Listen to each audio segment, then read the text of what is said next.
The millionaire froze in the doorway when he saw her crouched behind the pantry shelves, the faint kitchen light catching the tremble in her hands as she hurriedly stuffed cold leftovers into her mouth. For a moment, the world he thought he understood cracked open. This was not a thief or a careless servant.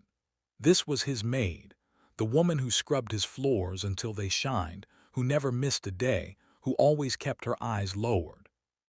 And now she was hiding like a frightened child, eating what others had discarded, as if shame itself had driven her into the shadows.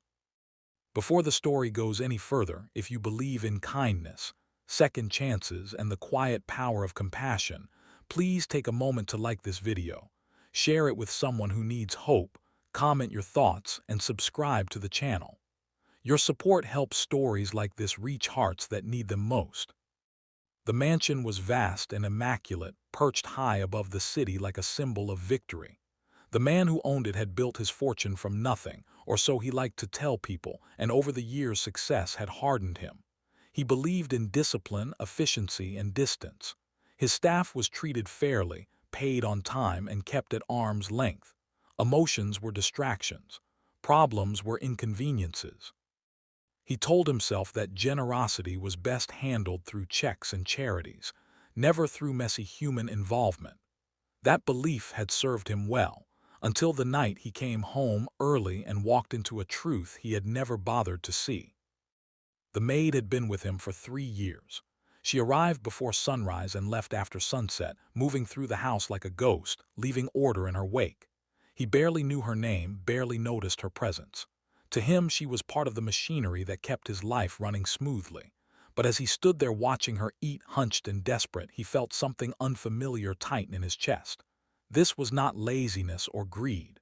This was hunger, raw and humiliating. This was survival. Her story, though he did not yet know it fully, was written in quiet suffering. She lived in a single rented room on the edge of the city, sending most of her wages back to a village where an ailing mother and 2 children depended on her. Rising food prices, medical bills, and a landlord who showed no mercy had slowly crushed her. She skipped meals to save money, telling herself she was strong enough to endure it. At work, she smiled faintly and worked harder, terrified of losing the only job standing between her family and complete ruin.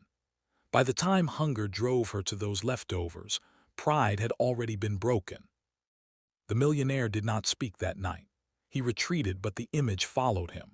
It haunted him through sleepless hours, through meetings and numbers and contracts that suddenly felt hollow. For the first time in years, he questioned the neat story he told himself about fairness and opportunity. He had built an empire, yet someone who worked tirelessly under his roof was quietly starving. The realization felt like a personal failure, heavier than any business loss.